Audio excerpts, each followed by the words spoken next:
do this on all of these, when I initiate, and in Aikido you always say, he's the attacker, not me. And yet, if I initiate, it makes me the attacker. But I need to, an American teacher, Kayla Vader, who I was really impressed with, she used to say, she was only a young girl when I met her, she used to say, Tony, shout into the valley and listen for the echo. And it was this what gave me the idea. If I do that and keep on here, the strongest person wins. It's called an Atemi. If I do this, touch and then take off, his brain for a split second doesn't register that I'm attacking him. So it's an Atemi, like a bluff, to make him go, what? And in that what moment, you take them down.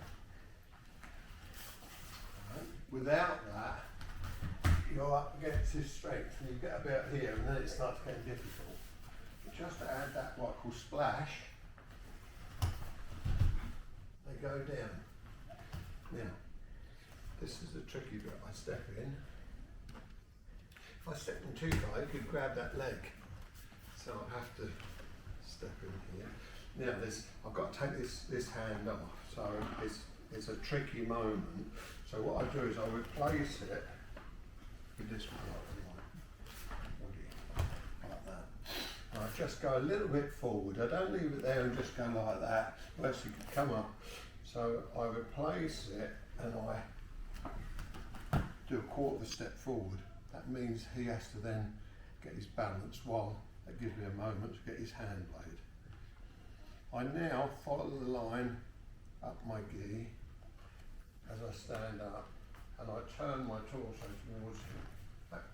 That applies the technique.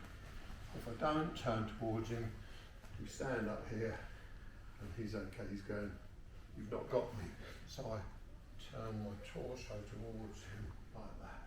I pretend that this, but really this is doing nothing. It was that turning of the torso that done it. I now make a step. Come out like this, bring him down, and I place this hand on the top part of my leg. I just press it here. Too much information, isn't it? But I love it because it is technical.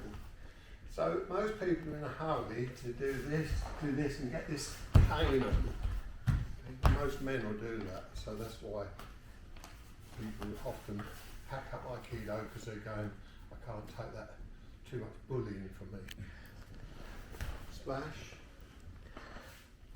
Down. When you make the splash, this is probably more advanced. When you make the splash, you've got to turn your hand like that. So you make the splash, you turn your hand like that, so it fits perfectly. Fits perfectly there. Then I come down, step in, you lean a little forward, you get it there, it comes up, you start to turn from the hips. Down. Most of you should know it, but